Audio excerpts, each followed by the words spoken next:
and he gave up his taxi for a rushed woman, unaware she was a millionaire. Who couldn't forget him? Create, text markdown.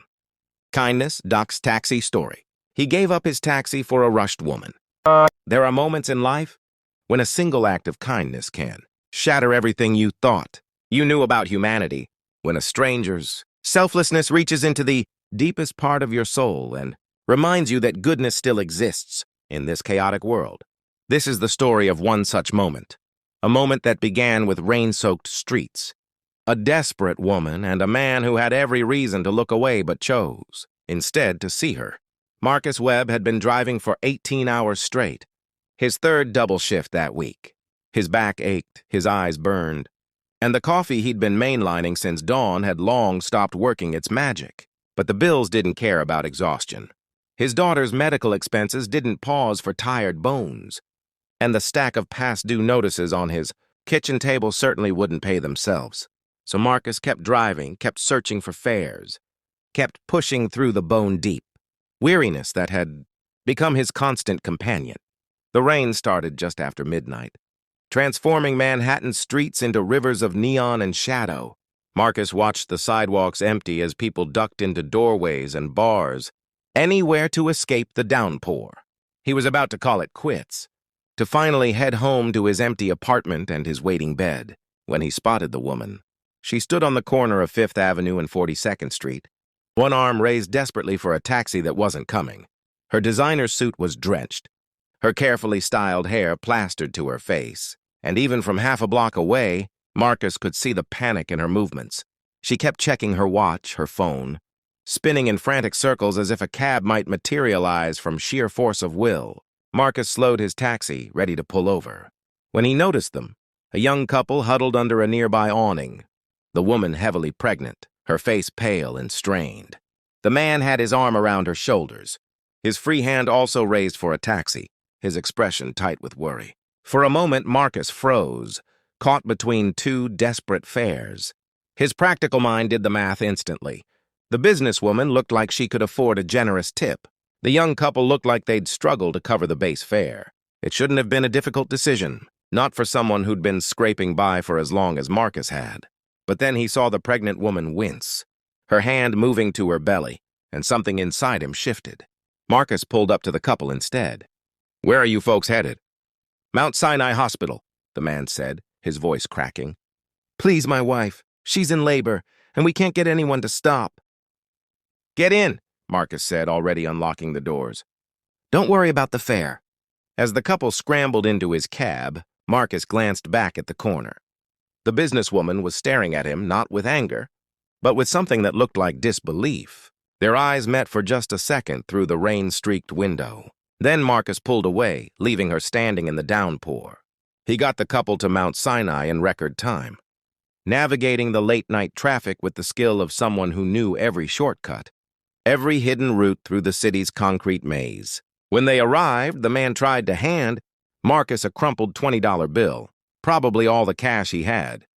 "Keep it," Marcus said, waving him off. "Use it for your baby. Congratulations." The man's eyes filled with tears. "I don't know how to thank you. Just name the kid after me if it's a boy," Marcus joked. Though his smile felt heavy, he watched them disappear through the hospital's sliding doors, the man supporting his wife, and felt that familiar ache in his chest, the one that came whenever he thought about his own daughter, about all the hospital visits and worried nights. Marcus drove home through the rain, the meter silent, the back seat empty. He'd lost out on at least 2 fares tonight, maybe more. But as he pulled into his parking spot and rested his head against the steering wheel, he felt something he hadn't felt in a long time, clean. Like maybe, just maybe, he was more than his debts and his exhaustion. 3 weeks later, Marcus was parked outside Grand Central, scrolling through his phone during a rare, quiet moment. When someone tapped on his window, he looked up to find her, the woman from the rain-soaked corner, though she looked different now, composed, powerful, every inch the successful executive in her tailored navy suit and Louboutin heels. "I've been looking for you," she said when he rolled down the window. Marcus's stomach dropped. "Look, if this is about that night, may I sit?" She gestured to the passenger seat, and something in her expression made Marcus nod. She slid in gracefully, placing a leather portfolio on her lap. Up close, Marcus could see she was probably in her mid-40s, with sharp, intelligent eyes that seemed to see right through him. "My name is Victoria Chen," she said. "I'm the CEO of Chen Enterprises. That night 3 weeks ago, I was rushing to the hospital. My mother had a stroke. I stood in the rain for 20 minutes, watching taxi after taxi pass me by. And then I watched you stop for someone else." "I'm sorry," Marcus said automatically. "I saw they needed—" "Don't apologize." Victoria's voice was firm. "I watched you choose them. I saw you drive away and I was angry at first. Furious, actually. I'd been having the worst day of my life. And there you were, making it worse." She paused, and Marcus saw her eyes glisten. "My mother died that night. I got there 10 minutes too late to say goodbye." Marcus felt his heart sink. "Oh, God, I'm so—" "But here's what I can't stop thinking about," Victoria continued, her voice thick with emotion. "You didn't know my emergency was life or death. You didn't know theirs was just a baby being born. You just saw two people in need and chose the ones who looked like they needed help more. In a city where everyone is taught to look out for themselves, where money talks and the rest of us walk. You chose kindness over profit." She opened her portfolio and pulled out a document. "I spent the last 3 weeks tracking you down. Do you know how many cab drivers there are in New York? 13,000. But I found you because I couldn't let this go. I couldn't let you disappear back into this city without knowing what you did for me." "What I did?" Marcus was confused. "I didn't do anything for you.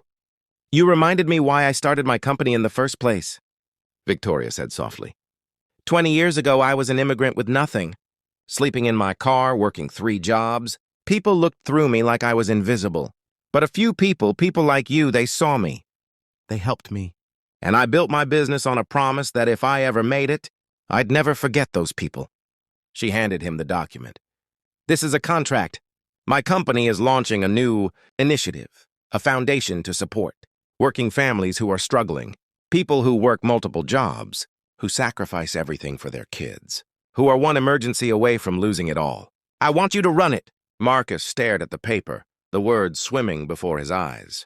$85,000 annual salary jumped out at him. I can't. I'm a cab driver. I don't have any experience." "You have the only experience that matters," Victoria interrupted. "You understand what it means to choose people over profit. That night, you cost yourself money you probably couldn't afford to lose. I checked your financials. I hope you don't mind. I know about your daughter, about the medical bills, and I know what kind of man keeps driving. Double shifts while drowning, in debt just to make sure his kid gets the care she needs." Tears burned Marcus's eyes. "Why are you doing this?"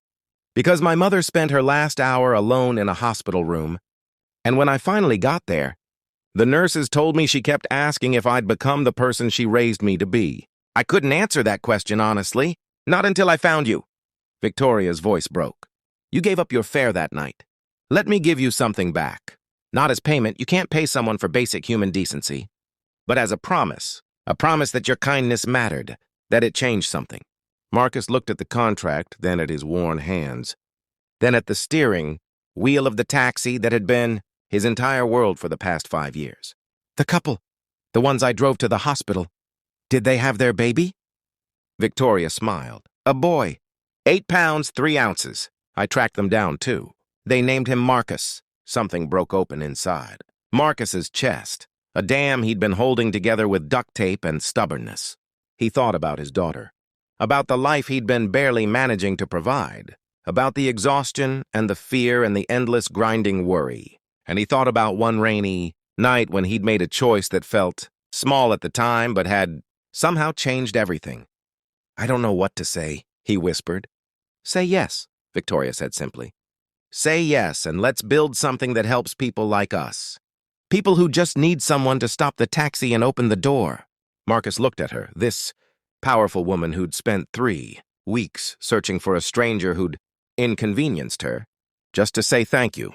He thought about the ripples a single act of kindness could create, spreading out across the water of someone's life until they touched shores you never imagined. "Yes," he said. And then louder, with more certainty than he'd felt in years. "Yes." 6 months later, the Chen Foundation had helped over 200 families. They paid medical bills, covered rent deposits, provided childcare stipends, and created pathways out of poverty for people who worked hard but couldn't catch a break. Marcus ran the foundation with the same instinct that had made him stop for that young couple, seeing people not as numbers or transactions, but as human beings deserving of dignity and help. Victoria visited the foundation office every week, often bringing her teenage nephew, whose mother, Victoria's younger sister, had been inspired to start volunteering. "I want him to see that success isn't measured by what you accumulate," Victoria told Marcus once, "but by what you give away." The story of Marcus and Victoria spread through the city like wildfire, a modern fairy tale, about kindness rewarded, about the invisible threads that connect us all. But for Marcus, the real magic wasn't in the salary or the stability, though God knows those changed his life. It was simpler than that. It was the realization that on one rain-soaked night, when he was exhausted and broke and had every reason to choose himself, he'd chosen someone else instead. And that choice, that one small, decent choice, had been seen, had mattered, had created ripples that spread far beyond anything he could have imagined. Sometimes Marcus still drove his taxi on weekends, not because he needed to, but because he wanted to remember. Wanted to stay connected to that version of himself who'd made the right choice, when no one was watching. And whenever he saw someone standing in the rain, desperately flagging down a cab, he always stopped. Always. Because you never know when your kindness might be the thing that changes everything. When the stranger you help might be the one who reminds you why humanity still has hope. When one small act of decency might ripple out across the world and touch shores you never dreamed possible. All you have to do is see people, really see them, and choose to stop.